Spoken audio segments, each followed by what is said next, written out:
The old pub erupts in drunken screams and laughter as patrons drink ale, play darts, and watch football on the flat-screen television above the bar.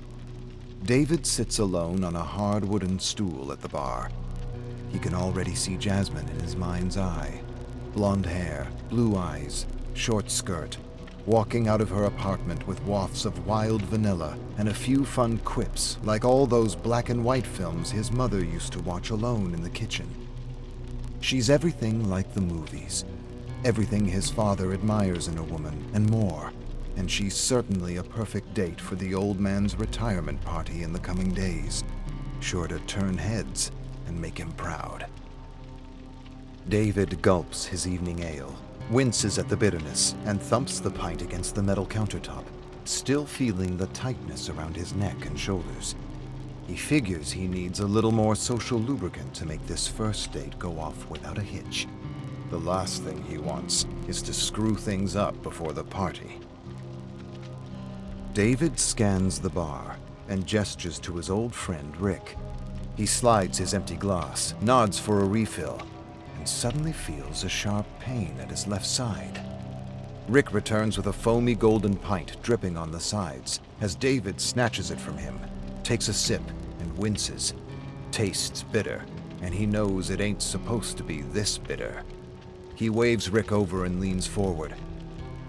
This shit is killing my insides, and it tastes like someone farted in a bathtub of donkey piss. You pulling this shit out of an engine? Or is it real? It's real, Dave. Real as it gets. It tastes like poison. Well, why don't you stop punishing yourself? David's left side pulls again. He struggles to remember if the appendix is on the left side or the right side. He isn't sure. Doesn't matter. Everything hurts in his stomach and chest, and he figures he's better off with a ruptured appendix anyway. Some poisons are good for you. Rick shakes his head in disagreement. I take it easy anyway, unless you want to be a total shit with what's-her-name. Jasmine. A drunk fan approaches David. Look here, as I live and breathe, David fucking King. Why not come and have a seat with us? Ignoring him, David looks up at the football match. I just want to be alone right now. Another time. Come on. Won't you take a few seconds for a fan? David locks eyes with Rick, but doesn't look at the drunk brute at his side. I appreciate the invitation, but I'm kind of going through a rough patch. It's why I'm alone. So please. The drunken fan jabs him in the shoulder. I gotta ask, what did that referee call you that upset you so much? You have shit in your ears? Get away! The fan jabs David again. David catches the finger, snaps it against the joint, and takes another sip of donkey piss as the agonized fan falls to his knees, screaming bloody murder. Rick quickly gestures to a giant of a man who escorts the drunken fan and his entourage out the door before all hell breaks loose. Then he shakes his head at David. One day you're gonna pick a fight with the wrong guy. I told him I wanted to be alone. There was probably a better way to tell him, unless that was about something else. I broke his finger. Nothing more to make of it. Rick's eyebrows furrow. Come to think of it, you never did tell me. Tell you what? What happened with the ref? David shrugs and shakes his head. He said the wrong thing at the wrong time, and I lost my shit. Doesn't matter. Yeah, I can see how much it doesn't matter. David sighs at the sarcasm, and he feels Rick's eyes on him as he takes a swig, then swallows it all down. Like I said, doesn't matter. Ah, secrets. What depths lie beneath the surface, Mr. King? What depths indeed. I've known you 16 years now, and you're still a closed book. You'll tell me, eventually. Rick grabs his empty glass and walks away. David feels his lips and tongue growing heavier and heavier with every pint. He continues to brag about his new white shirt, his new cologne, and his new friend Jasmine. He tells Rick about how he met her at a fountain, where a famous photographer was taking her picture, and everyone stopped to spectate and take in her beauty. He searches Rick's face for signs of approval, but gets the sense that he's just nodding to be nice. You should have seen her. Every guy was staring at her. She was in this bikini, and the summer sun was blazing down on her. Every guy was staring at her, and she was staring at me. You said that part a few times now. Did I? Yeah. Starting to sound more like convincing than bragging. David frowns and stares into space for a long moment. Then he puts his hands into his pocket and feels the hard tape holding an old note together. I ain't trying to convince you of anything. I didn't say you were trying to convince me. Who then? Well, that's the question, isn't it? I don't understand. What's the question? Stop talking like that. Dave, why don't you stop talking like that?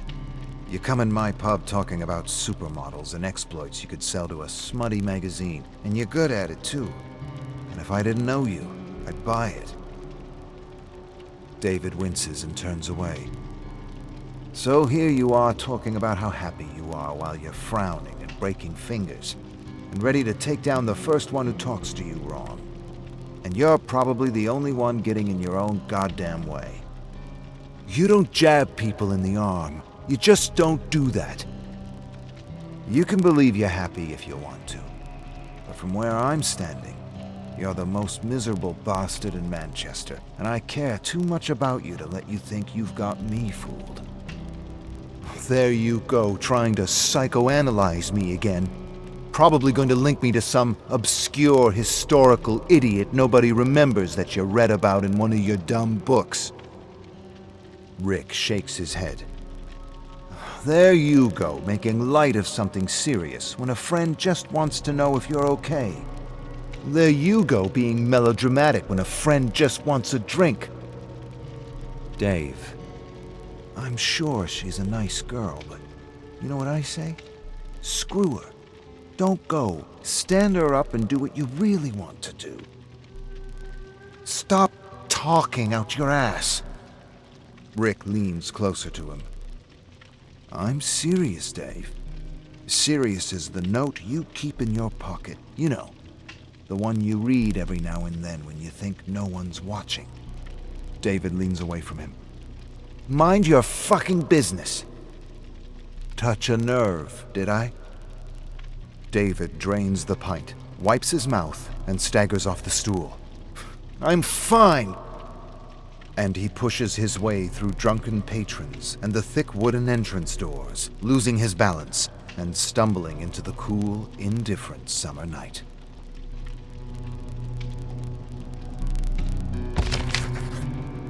David senses someone following him as he hobbles past the alley beside the pub. He turns to see the disgruntled Fan and his entourage of idiots. They yell and joke and bark curses at him.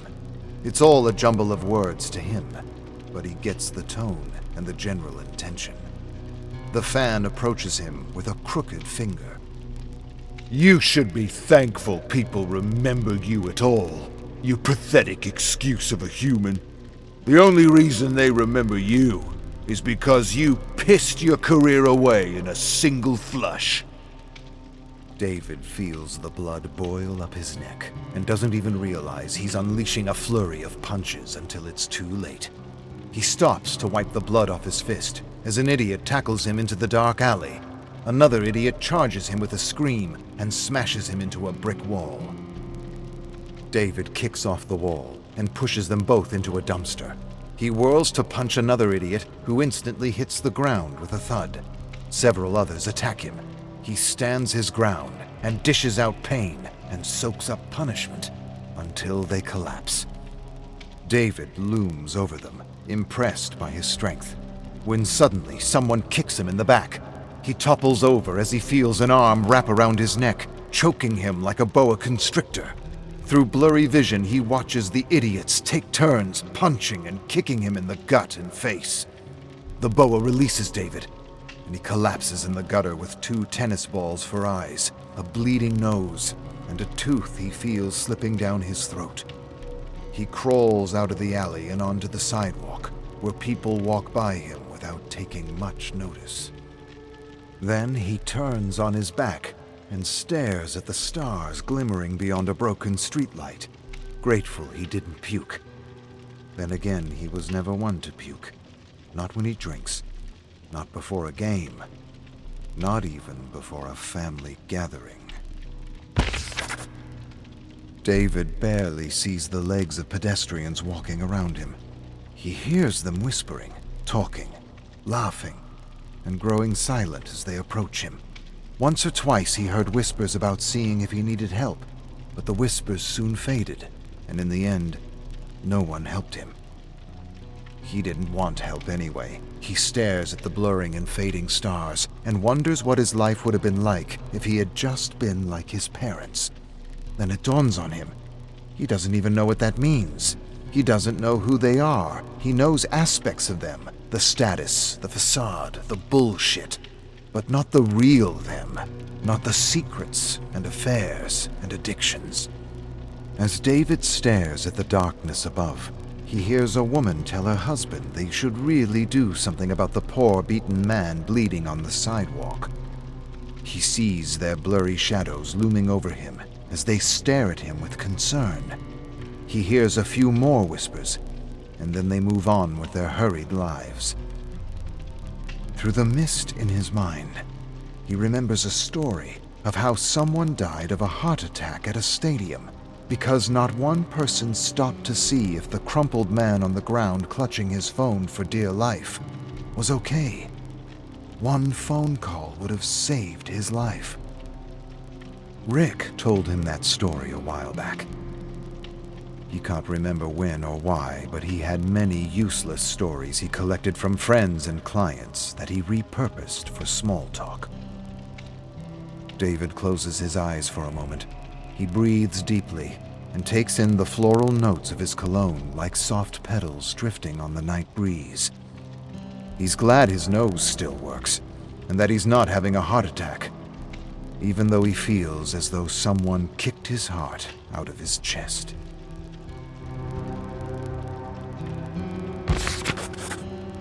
David feels someone lying down beside him. "Someone told me you were out here enjoying the breeze." He recognizes Rick's voice, but doesn't respond. "Nice night. I have never seen a night quite like this one before." David sighs. "Go away. Please." Rick ignores him. "Kinda hard on the back, but looking at the stars seems to balance things out. Please. Look at those clouds. There's a storm coming. Better enjoy it while we can." David turns to Rick and looks at him through puffy slits, but doesn't say anything. "You know, coconuts kill more people than sharks. I looked it up because someone told me this story about a couple who had been together for years. The woman always wanted her husband to go into the water while on vacation, but he was terrified. He didn't want to be eaten by a shark. They go to the same place for 20 years, and he never goes in the water. Then for her 60th birthday, he decides he's going in. She's happy, and he's pumped. But as he walks to the beach, a coconut falls on his head, dies right there on the spot. You'd think that would have been what she remembered. She had been a customer for years, and she never once talked about the coconut. Someone else told me about it. She told me about all the other things, but not that. And she used to make me jealous, because I think people who know who they love are the luckiest people in the world, mightier than the mightiest in a wasteland of broken hearts." David clears his throat. "Is that story supposed to cheer me up?" "I'm not trying to cheer you up. I'm telling you that I'm jealous of you, Dave. And I'm not talking about Jasmine or the others." "There you go, assuming things you don't really understand." I understand you. I understand love. And I know enough to know it's not something you squander, even if in the end there's a cosmic coconut waiting for all of us. David closes his eyes. Rick laughs softly. Her story would have made a pretty good movie, except for the coconut ending. That would probably have to change. David sighs heavily, and through a growing thickness in his throat, he whispers for Rick to leave him alone. To just leave him alone.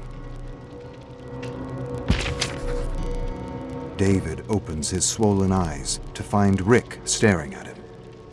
I had this regular who stopped coming to the pub a few years back. Found out she was in jail.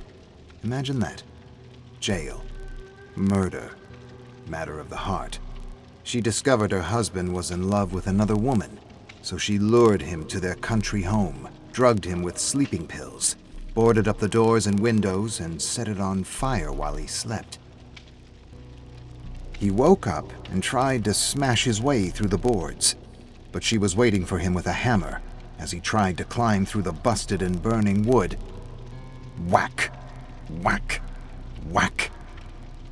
She smashed his arms, hands, shoulder with the hammer until he could scarcely move. All that remained was a terrible mess of a man trying to squeeze through busted boards with thick black smoke pouring past him like molasses. She stands there watching him dripping, burning, breathing, screaming, begging, and doesn't move until the police arrive. David turns away from Rick, but doesn't say anything. Her husband cheated on her before, and it didn't bother her, but this time, he was in love. That would make a good movie too. Only she wouldn't kill him in the end, and he'd probably realize he was just going through a midlife crisis. I never met someone I'd kill or die for, and I sometimes wonder what that would feel like, if I could do something like that. David feels Rick's eyes on him. I think my longest relationship was 1 year. I was told my ego gets in the way and that I don't like compromise, and that's true. But what's also true is I haven't met anyone who made me want to compromise. David takes in the sounds of pedestrians walking past them. You know, one client once told me that wolves either move in packs or alone or in a couple.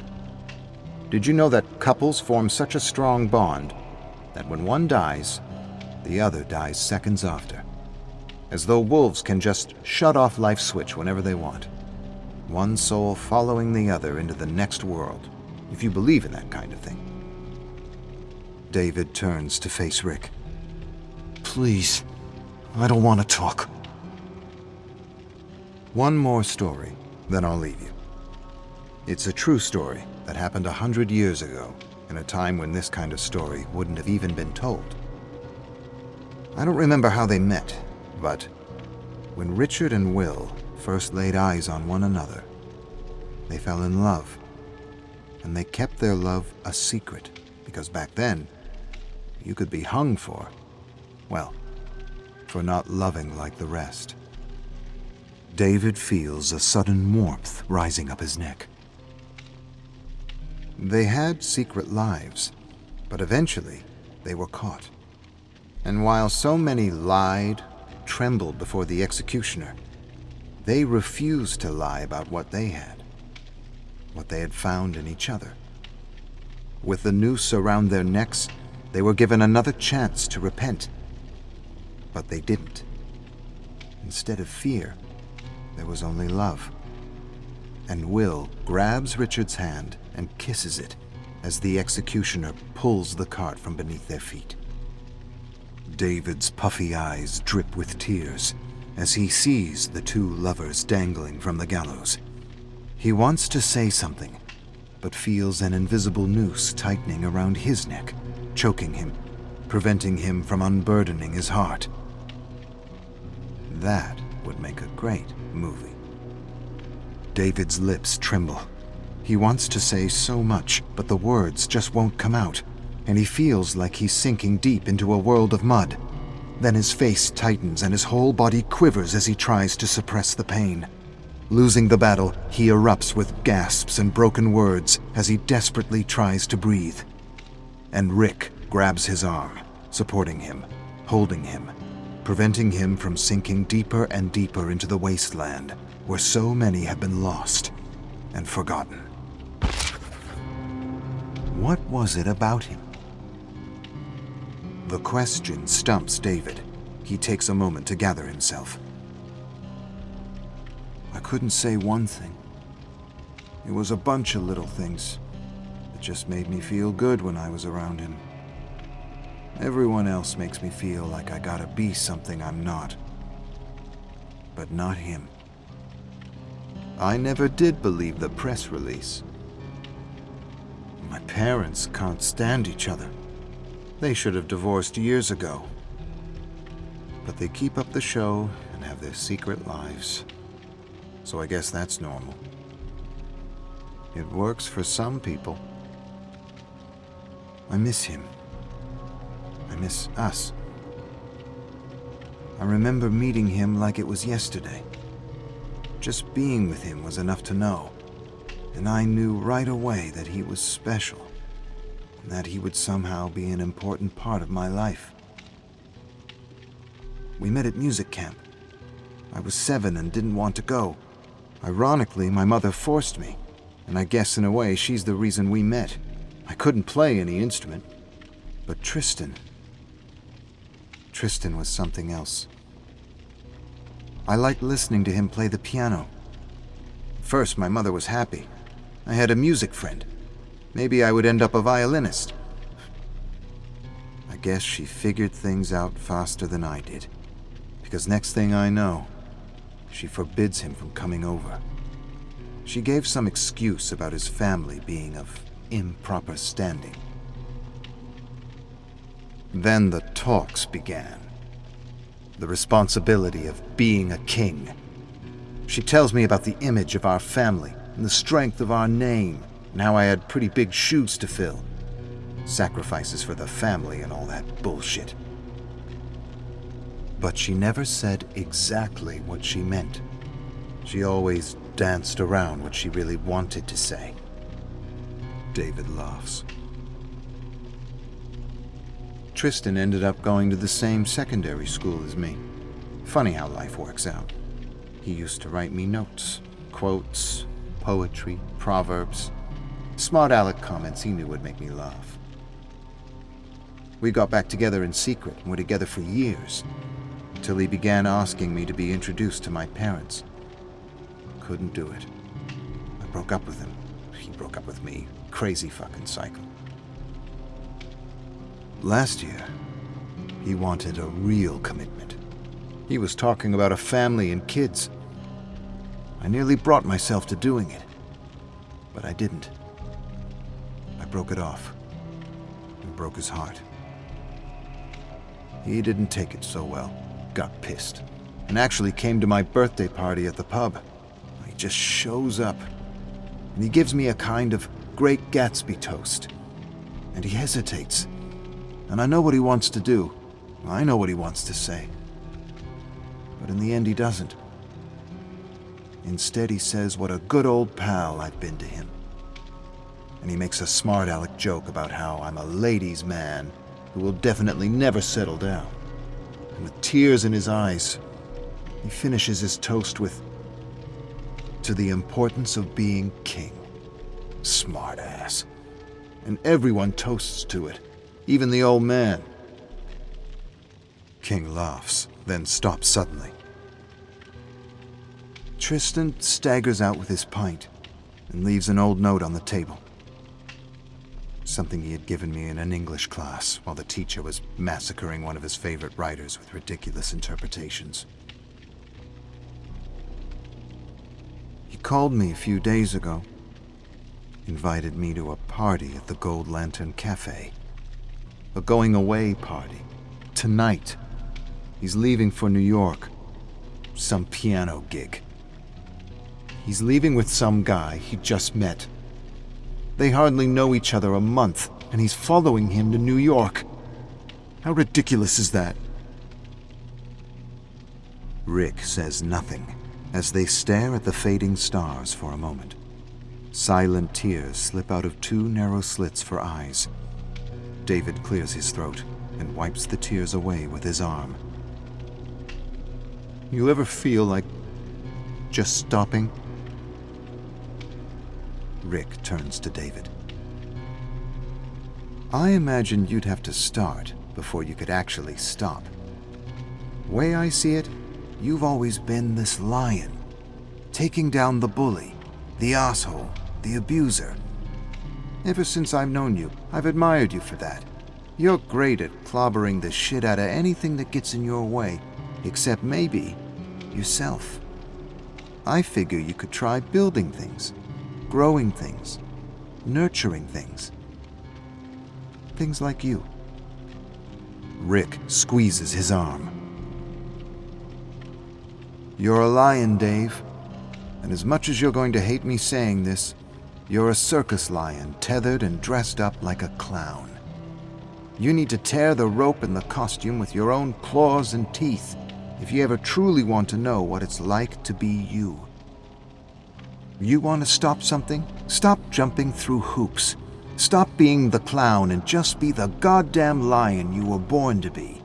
You're about to regret something for the rest of your life, and you know it. David stares into space. Rick squeezes his arm again. Way I see it, you owe someone a toast. You're an idiot if you think I'm just going to walk over there and crash his party. You're an idiot if you don't run.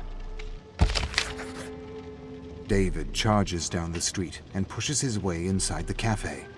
Scanning the room, he doesn't see Tristan or his party. He yells at a waitress from across the room, and to his horror, she tells him Tristan already left for the airport. Her words stun him like a slap in the face. He's too late, and his whole world is spinning out of control. He takes a moment to gather himself. Then he decides and rushes out into the street, screaming wildly for a taxi. A taxi pulls to the curb. The driver looks at David, hesitates, then starts the meter and steps on the gas. Next thing David realizes, he's bolting down the highway, rehearsing what he's going to say to Tristan. He struggles with ideas and words, and feels nothing he comes up with is good enough. The taxi pulls up to the sliding glass doors of the airport, and David vaults out. The driver yells at him. He returns to pay him, and then rushes through the automated doors into a bustling open area. He quickly regards a monitor displaying flight departures, sees one flight leaving for New York, rushes through the terminal, but security stops him in his tracks. Can't pass without a boarding pass. David stares at him, trying to catch his breath as he processes everything at once. He tries to explain his situation, but the brute won't budge, not even an inch. David turns back and rushes to the check-in counter. He buys a business class ticket on the plane to New York. Then he runs back and passes through security. He runs faster and faster, and he's nearly there. He's going to do this. He's really going to do this. Suddenly, he smashes into an older man carting luggage who looks like his father with his salt and pepper hair and chiseled jaw. He tumbles over the ground as fear hits him like a fist, knocking the breath out of him for a moment. Just a moment. In the chaos, he notices Tristan's note on the ground. He grabs it, holds it, remembers. The man yells at David to be careful, but that's the last thing David wants to do right now, as he puts the note back into his pocket and clambers over a pile of luggage and charges away.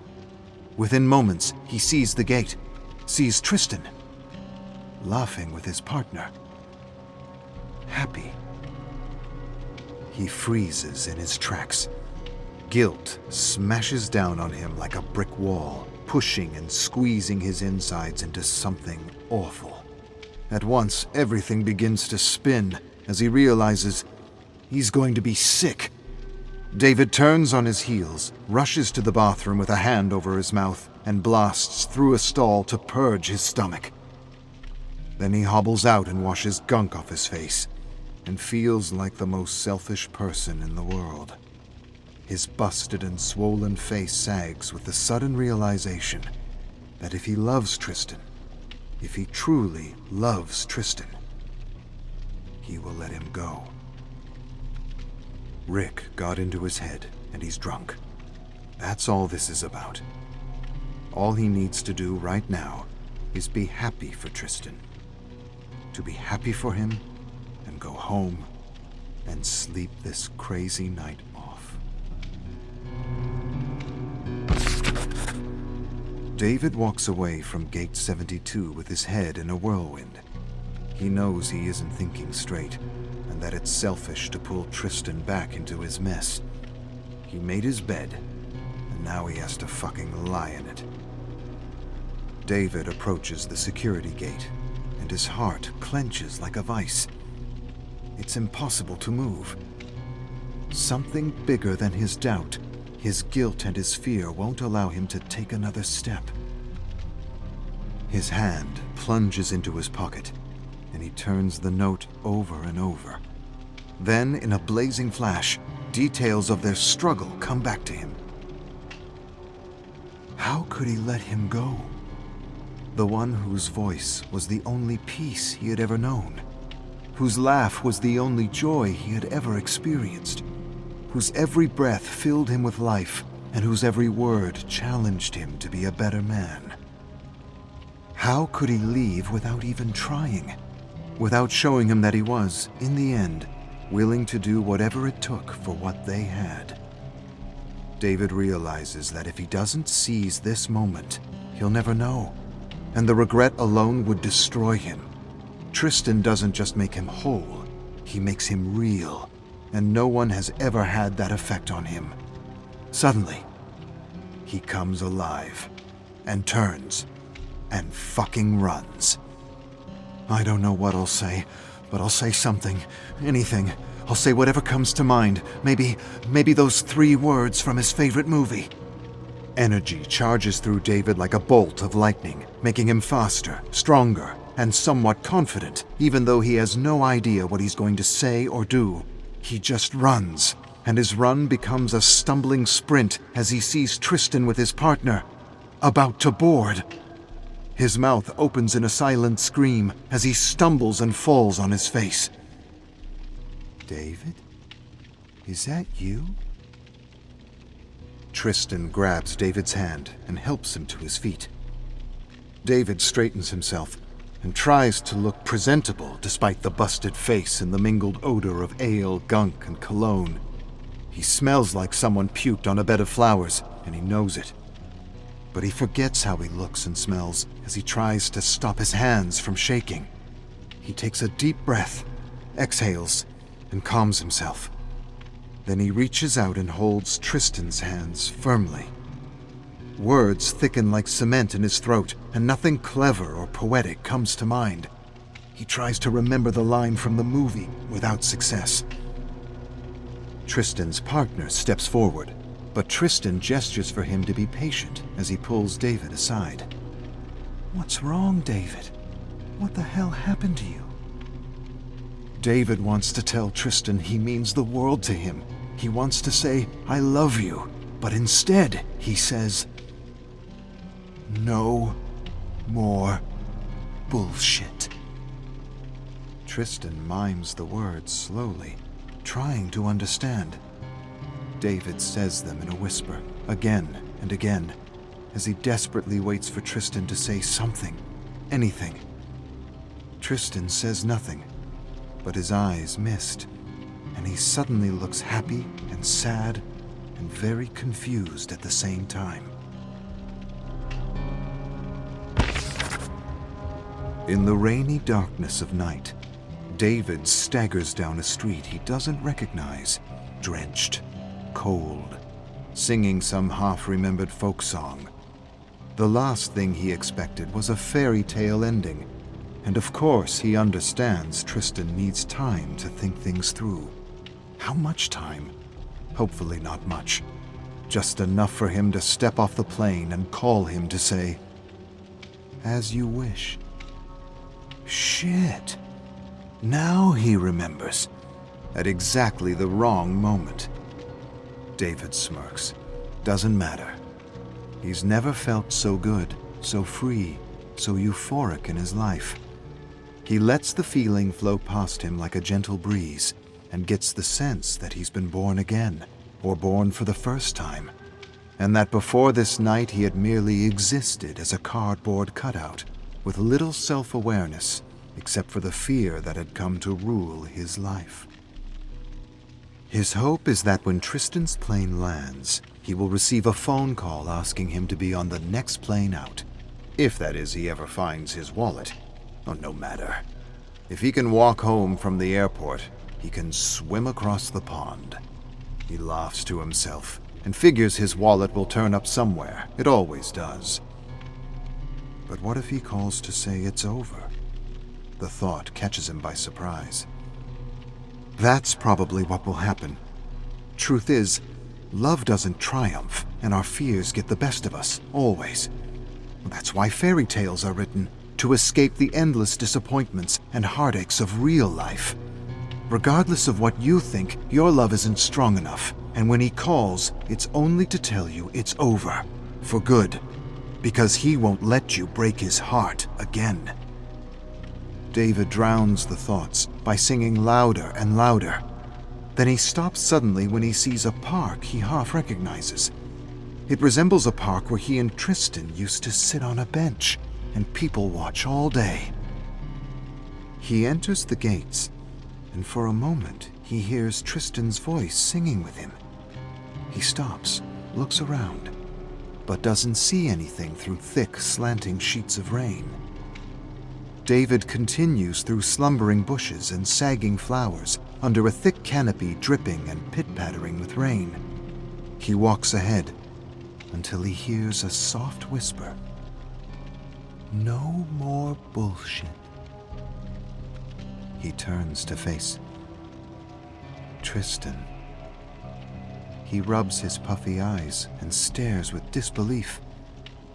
Tristan laughs. Only you could massacre a line like that. It can't be. It's impossible.